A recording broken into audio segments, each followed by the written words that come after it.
Well, we spent a lot of time here on the Rundown talking about the race for governor, but the legislative branch is at stake in this election too, and this year's race will be different. It's the first time in history that the districts were drawn by an independent commission instead of the politicians themselves. So what will that mean in 2022? Could it break the Republican hold on the Senate, which they've had for nearly 30 years, or the House, which Republicans have controlled for more than 20 out of the last 30?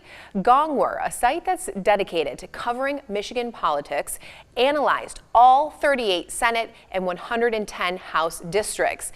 This week, I caught up with the man who wrote the analysis. Listen in as he shares how he thinks the new districts could affect the outcome in November. So the Senate has been Republican controlled since 1984. The Michigan House has been Republican controlled since 2011 and for all but 4 of the last 22 years. So do you think that is a districting issue, that the state capitol has been so strongly held by the Republicans? The districts definitely played a role, particularly in the last decade. Republicans drew the maps in 2011. Part of the goal was to assure they kept control of the House and the Senate. That being said, there's a lot of other big factors in elections. Which party has the presidency? Usually in a midterm election, the party out of power does very well. Candidate quality matters. Democrats struggled a bit with that at the beginning of the last decade.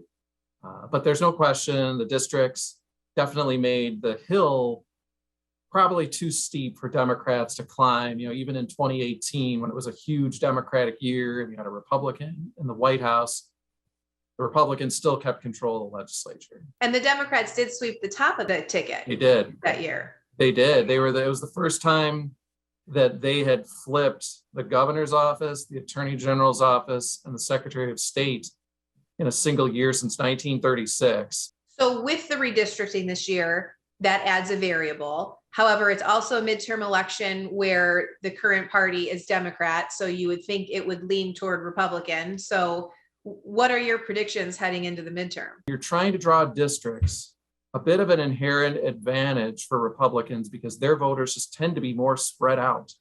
It's when you have to draw a House district, state House district is 90,000 people. The state Senate district's about 270,000 people. And, there's only so many ways you can slice and dice those boundaries. In Kent County, the commission split up Grand Rapids 4 ways instead of its, currently split 2 ways to create now many competitive districts over in Grand Rapids. And that's one of the great unknowns is, does this lead to, a better balance in the legislature that reflects more of what Michigan is like as when it votes on a statewide basis.